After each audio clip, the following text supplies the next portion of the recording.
Round 2 action from the PGA Championship. So you take a look at the Grotto up 18 and some of the spectators.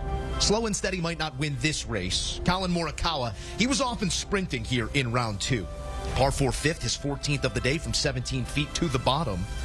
Moves to 9 under, not finished. Next hole, another birdie look, this time. Pours it in once again. From the edge of the green to the bottom of the cup. Part of 5 straight birdies for Morikawa. When he gets going, Rick, he feeds off himself sometimes. And that's the club, the putter. If he gets that going, it's dangerous for the rest of the field. An 11 under number, his best 36-hole score in relation to par at a major championship, and we know he's already got 2 major trophies. It was a major struggle for Tiger Woods early on in this round. Would right the ship and garner some roars later in the day, but with par 4 second, bunker hopping. Then at the par 3 eighth, we spoke of those roars, Kyle Porter. If this thing goes, the lid would have come off of Valhalla. Yeah, that was a sweet shot on a difficult hole. A near ace, shot tracker telling me 4 inches. Clean that one up for a birdie to move to 6 over. Finished his day at 8 over, his 5th career missed cut at the PGA Championship. Xander Schauffele, your 18-hole leader, seeking his first career win, and coming in just as laid back as ever. Did have the rain gear out for a bit of the day, but then, much like a young Gary player, resplendent in black throughout the remainder of the day. And Gary's got a bunch of majors to his name. Xander, not yet, but taking steps in that direction here, KP, through his second round. Yeah, he hit it great again on Friday. Didn't putt it quite as well, so the score was a little bit higher. But I think if you're Xander, you're encouraged by what you did on Friday. How could you not be? Your leader at the halfway point at 12 under, a place he has been atop that leaderboard, near the top of that leaderboard at a major championship. But again, we know doesn't have a pelt on the wall just yet. A 68 to follow up that 62. A record day on Thursday has him 1 clear of Collin Morikawa, 2 of Sahith Theegala, who really strung together quite a round here on Friday as well. Joe Musso here, anchoring our coverage at the 106th playing of the PGA Championship alongside my friends Rick Gehman and Kyle Porter. Fellas, a lot happened on this day. We're going to focus on the action on course here and some of what we saw throughout that highlight, KP. Starting with Xander Schauffele, a question of how he would follow up that 62. Friday, never really the issue either, but this has to embolden you as we now look towards the weekend, a place where he has struggled at times at majors. Yeah, I mean, listen, it's all right out in front of him, right? I mean, this is your opportunity if you're Xander Schauffele to go get one. We've been hearing for years from, all the best players in the world, hey, you guys don't understand. You don't understand how good this guy is. You don't understand how composed he is, how complete he is. All these different things that should lead to a major championship and haven't yet. And I think going into the weekend, Rick, I don't know how high the confidence is or should be. I've got some numbers here. 16 times he's been leading going into either the 3rd round or the 4th round. This is from Data Golf. And he's exceeded expectations based on their sort of models just 5 of those times. So 11 times he's been worse than expectations going into the 3rd or 4th round when he's leading.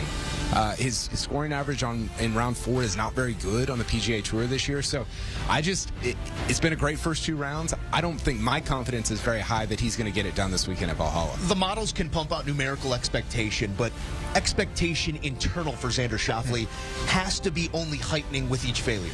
Yeah, we've seen this from other guys. The longer you go without winning one, especially when you get so close as often as Xander Schauffele has, it just ratchets up the pressure. I will say that this Friday round was really encouraging for a couple of reasons. Kyle mentioned that he did not putt well. He lost strokes with the putter. That cooled off, and we were expecting it, but his tee to green play was still phenomenal. And I think the timing of this really matters. He had a 3-shot lead after the opening round. By the time he teed off on Friday afternoon, he was chasing. And we have talked about Xander Schauffele and whether he is positioning in the front of the pack or whether he is in the chase pack. And it seems like he does a lot better from behind. So the fact that he could start his round, get this thing going, knowing he had to go out there and keep the pressure on, make a couple of birdies, I think it was good for the mental state, and we saw him execute that. Made about 140-plus feet of putts in that Thursday 62. If he can line up the putting with the ball striking, perhaps the X-Man cometh this week for the first time at a major championship. He is not alone in his pursuit. Collin Morikawa does know what it's like to drink out of that Wanamaker trophy.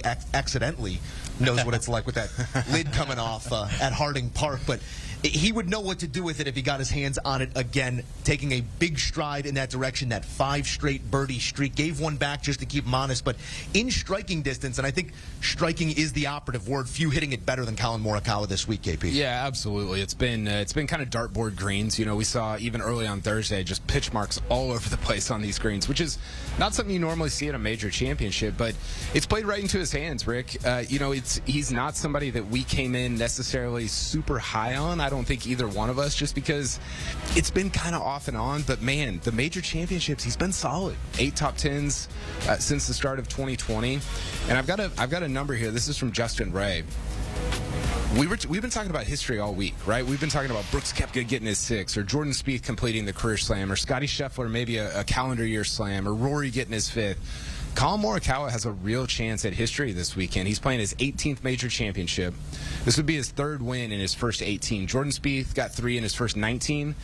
Tiger Woods and Brooks Koepka, 3 in their first 20. You got to go back to Tom Watson in 1977 to see somebody that got 3 in their first 18. Jack Nicklaus did it 3 in his first 16. So that's the kind of company that Collin Morikawa is keeping, which is that's pretty historic stuff in itself. And even better than I think the numbers on the scorecard represent. If you want to nerd out for a bit, I mean, this was absolutely Collin Morikawa playing better than basically everybody because he played out of the more difficult wave. That Thursday PM, Friday morning wave was about a stroke and a half more difficult than the opposite because such great conditions on Friday afternoon. So Collin Morikawa 1 shot behind Xander Schauffele, playing in a wave that was a stroke and a half more difficult. And I'm glad you mentioned the streaking that Collin has done, because he's got 3 separate instances of 3 birdies or more, highlighted by 5 in a row on Friday, and that's kind of what he does. I remember his victory at the Open Championship. It just felt like he was going on a run, making everything, piling up birdies. He's a very, very streaky golfer,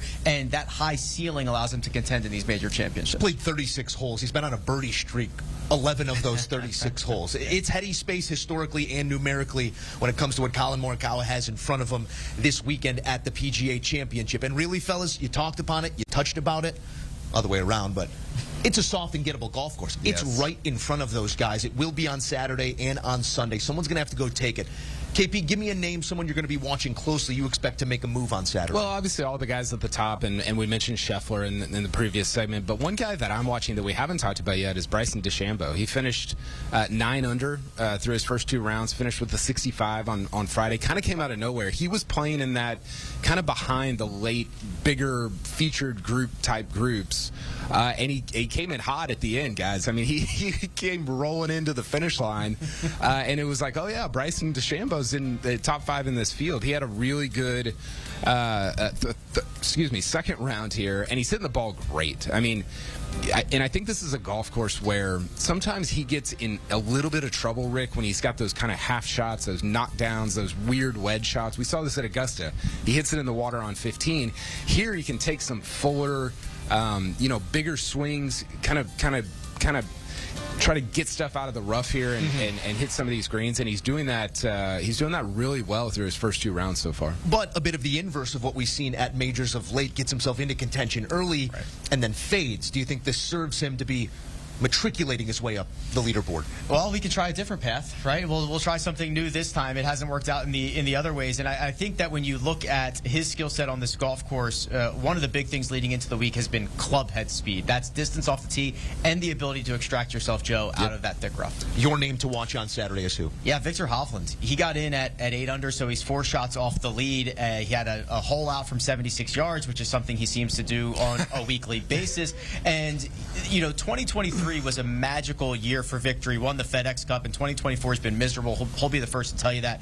Now recently reunited with his short game specialist coach, Joe Mayo. Those numbers are getting a little bit better as well, and he just seems to be happier to me, right? I think it's been a grind for him this year. You're seeing a lot more of that Hollywood smile, and good play on the golf course goes a long way, and he's in the midst of one right now. Your beautiful boy back? That's right. Oh, way back. These next 2 days will tell. Viktor Hovland in the mix here at the PGA Championship. Kyle Porter and Rick Gehman have been in the mix since before 7 a.m. here at the PGA. Sleep earned on day 2 of this tournament. We'll be back for day 3 with everything coming your way on moving day at the PGA.